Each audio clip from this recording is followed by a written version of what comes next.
On June 3, 2013, a flight from London landed in Mumbai. A 21-year-old girl named Kavita switched on her phone after landing, expecting to see a message from her sister, who had promised to pick her up from the airport. Her sister was none other than Bollywood actress Jiah Khan. As soon as the phone connected to the network, dozens of notifications flooded in. Kavita opened them and suddenly broke down in tears right there at the airport. The messages all said the same thing: her sister, Jiah Khan, had died. Shocked and unable to believe it, she rushed home, where she found her family in tears. Jiah Khan had been found hanging from a ceiling fan with a dupatta around her neck. Who was Jiah Khan? What really happened to her? Was it suicide or was there something more to the story? In this video, we're going to uncover the case. Welcome to After Dark Crimes. Jiah Khan was born on February 20, 1988, in New York. Her father was a businessman, and her mother, Jiah Khan, had appeared in a few small roles in Bollywood during the 1980s. After separating from Jiah's father, Jiah moved to London, where she found another partner named Thomas. They later had two daughters, Kavita and Karishma. However, when Jiah was just 7 years old, Thomas also left the family. Jiah then raised all three daughters on her own, facing many struggles. Watching her mother work so hard inspired Jiah to dream of becoming someone successful. She believed the best way to achieve that dream was to become a Bollywood actress. Her mother encouraged her to finish her education first, so Jiah continued her studies in London. At the age of 18, she got her big break, making her Bollywood debut opposite Amitabh Bachchan in a lead role. The film became a success and instantly made her a rising star. She later appeared in Gajani, followed by Houseful in 2010. All three films were successful, and soon newspapers and magazines weren't just praising her acting, they were also talking about her look and appearance. Then, while working on another film, Jiah was dropped midway through the project. Heartbroken, she returned to London, where a producer she considered her mentor encouraged her not to give up. Motivated by the support, Jiah came back to Mumbai and acted in another film in 2012, which turned out to be the last movie of her career. Then came June 3, 2013. That day, Jiah and her mother, Jiah, went shopping because her younger sister Kavita was arriving in Mumbai and they wanted to celebrate her birthday. After shopping, they returned home in the evening. Around 6:30 p.m., Jiah and Jiah left again to visit a friend's house before Kavita's flight arrived. CCTV footage captured Jiah wearing a blue tracksuit and blue top as she left with her mother. Later that night, around 11:20 p.m., Jiah returned home. She opened the door and noticed that every light in the house was switched on. All the room doors were closed except the bathroom door, which immediately made her suspicious. She first checked Jiah's room, but she wasn't there. When Jiah walked into the guest bedroom, she was horrified to find Jiah hanging from the ceiling fan with a dupatta around her neck. She broke down in tears. Jiah tried to bring Jiah down but couldn't do it alone. She immediately called friends and relatives for help. By then, Kavita had also rushed home from the airport. The entire family was in tears. They called the police, and soon both the ambulance and police arrived. After examining Jiah, the doctor confirmed that she had already died. The guest bedroom was small, with only 2 beds and a light stand in the center. Investigators noticed that if Jiah had tried to save herself, she could have easily placed her feet on the bed. But she hadn't. Another detail caught their attention.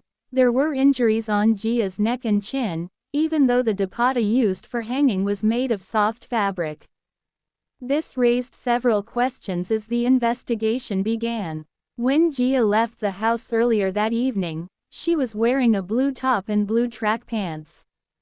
But after her death, those clothes were nowhere to be found inside the house.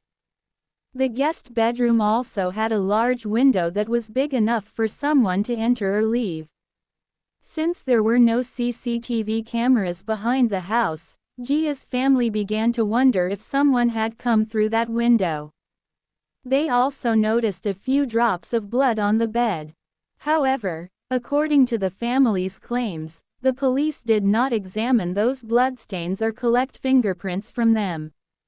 Investigators searched the entire room for fingerprints, but not a single usable fingerprint was found, not even Jiah's or her mother Rabiah's. There were no fingerprints on the ceiling fan either.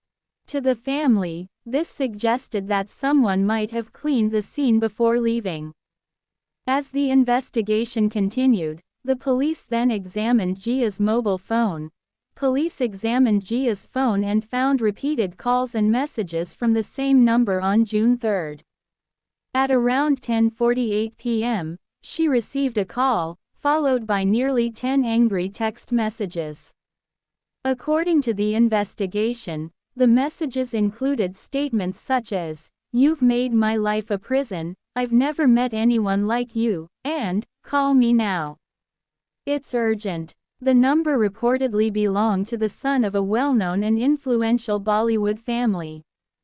CCTV footage from that night showed him leaving another building around 10:48 p.m., appearing upset and walking away angrily, suggesting that a serious argument may have taken place. Around 20 minutes later, Jiah returned home, and by 11:20 p.m., Rabiah also arrived. What happened inside the house during those 30 minutes remains unclear. Another CCTV camera in the building's lobby captured a man standing there. He did not go to Jiah's apartment, but after speaking on a phone call, he left the building. Rabiah later told the media that there had not been a proper investigation into her daughter's death. As her statements went viral, public pressure increased, and the police decided to question the person who had repeatedly contacted Jiah that night. That person told the police that on the night of June 3, he had gone out for dinner with his friend Naomi. He claimed that he had also booked an appointment with a jeweler because he wanted to surprise Jiah with a piece of jewelry. According to him, Jiah called while he was busy, and when he couldn't answer properly, she became upset and walked away. Police questioned Naomi, who confirmed that they had dinner together. Investigators then contacted the jeweler, who initially said that no such appointment had been made. However, after some time, the jeweler called back and said that there had indeed been an appointment. This raised suspicion that someone might have influenced him to change his statement. 4 days later, Kavitha was searching Jiah's cupboard for a poetry book because Jiah often read poems to her. While searching, she discovered a 6-page handwritten letter by Jiah.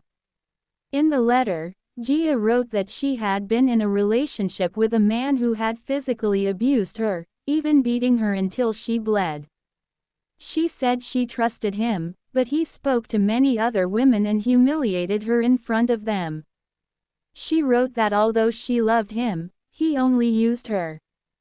According to the letter, he even used her credit card, lied to her, took money claiming he would buy her jewelry, but never bought anything for her. Jiah also revealed that she had once become pregnant and wanted to keep the baby, but he pressured her to have an abortion, saying it would ruin his reputation. She wrote that he obtained abortion medication through a doctor he knew and forced her to take it. Afterward, she suffered severe bleeding and stomach pain. According to the letter, the doctor warned him that her life could be in danger and asked him to bring her in immediately, but he ignored the advice. Jiah ended that part of the letter by writing that, thankfully, she eventually recovered. The letter also said that while Jiah considered him the most important person in her life, he was more interested in partying and spending time with other women. The name mentioned throughout the letter was Suraj Panchali, the son of well-known Bollywood actor Aditya Panchali and actress Zarina Wahab. The repeated calls and messages found on Jiah's phone were from Suraj, and the person seen leaving the other building in the CCTV footage was also identified as Suraj. According to the letter, the man who had gotten Jiah pregnant was Suraj Panchali. Believing the letter could help expose the truth, Jiah's mother, Jiah Khan, made it public, hoping it would bring justice for her daughter. Within 24 hours, the case became one of the biggest headlines in India. The CBI took over the investigation, and on June 10, Suraj Panchali was arrested. However, he was granted bail after 22 days. Jiah lost faith in the investigation and hired 4 independent forensic experts using her own money. After examining the evidence, they questioned the injuries on Jiah's face and noted that the soft dupatta alone did not fully explain them. One private investigator suggested that someone may have covered Jiah's mouth to stop her from screaming and requested DNA testing. However, when Jiah asked the authorities for access to the evidence for independent testing, the request was denied because the investigators were privately hired. The CBI later concluded that Jiah had died by suicide and closed the case. In 2016, Jiah sought help from British investigators and even released post-mortem photographs of Jiah in an effort to revive public attention. For a while, the case was widely discussed again, but over time the public interest faded. Jiah has continued to believe that her daughter did not receive justice. After Jiah's death, another controversy began. Some people believed that she had died by suicide because of family pressure and a lack of film opportunities. Others accused Jiah Khan of deliberately keeping the case alive. A defamation case was also filed, claiming that the allegations against Suraj Panchali had damaged his reputation. Even after years of investigations, court proceedings, and public debates, no one knows for certain what really happened to Jiah Khan on that night. Was it suicide, or was it murder?